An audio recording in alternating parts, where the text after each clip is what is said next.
ಶ್ರೀ ಬಸವೇಶ್ವರರ ಜಯಂತಿ ಭವ್ಯ ಮೆರವಣಿಗೆ ಚಿತ್ರದುರ್ಗ ನಮ್ಮ ಆವಿಷ್ಕಾರ್ ನ್ಯೂಸ್. ಜಗಜ್ಯೋತಿ ಬಸವೇಶ್ವರರ ಜಯಂತಿ ಅಂಗವಾಗಿ ಜಿಲ್ಲಾಡಳಿತದ ವತಿಯಿಂದ ನಗರದಲ್ಲಿ ಸೋಮವಾರ ವಿವಿಧ ಜಾನಪದ ಕಲಾತಂಡಗಳೊಡನೆ ಶ್ರೀ ಬಸವೇಶ್ವರರ ಭಾವಚಿತ್ರ ಮೆರವಣಿಗೆ ಅದ್ಧೂರಿಯಾಗಿ ನಡೆಯಿತು.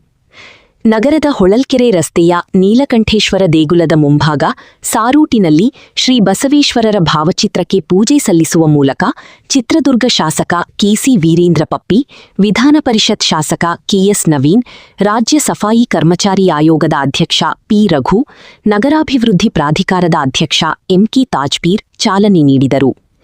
ಮೆರವಣಿಗೆಯಲ್ಲಿ ನಾದಸ್ವರ, ತ್ರಾಶ್ ವಾದ್ಯ, ಚಂಡೀವಾದನ, ವೀರಗಾಸಿ, ಯಕ್ಷಗಾನ, ಕಹಳಿನಾದ, ಬ್ರಾಸ್ ಬ್ಯಾಂಡ್ ಸೇರಿದಂತೆ ವಿವಿಧ ಜಾನಪದ ಕಲಾತಂಡಗಳು ಮೆರಗು ನೀಡಿದವು.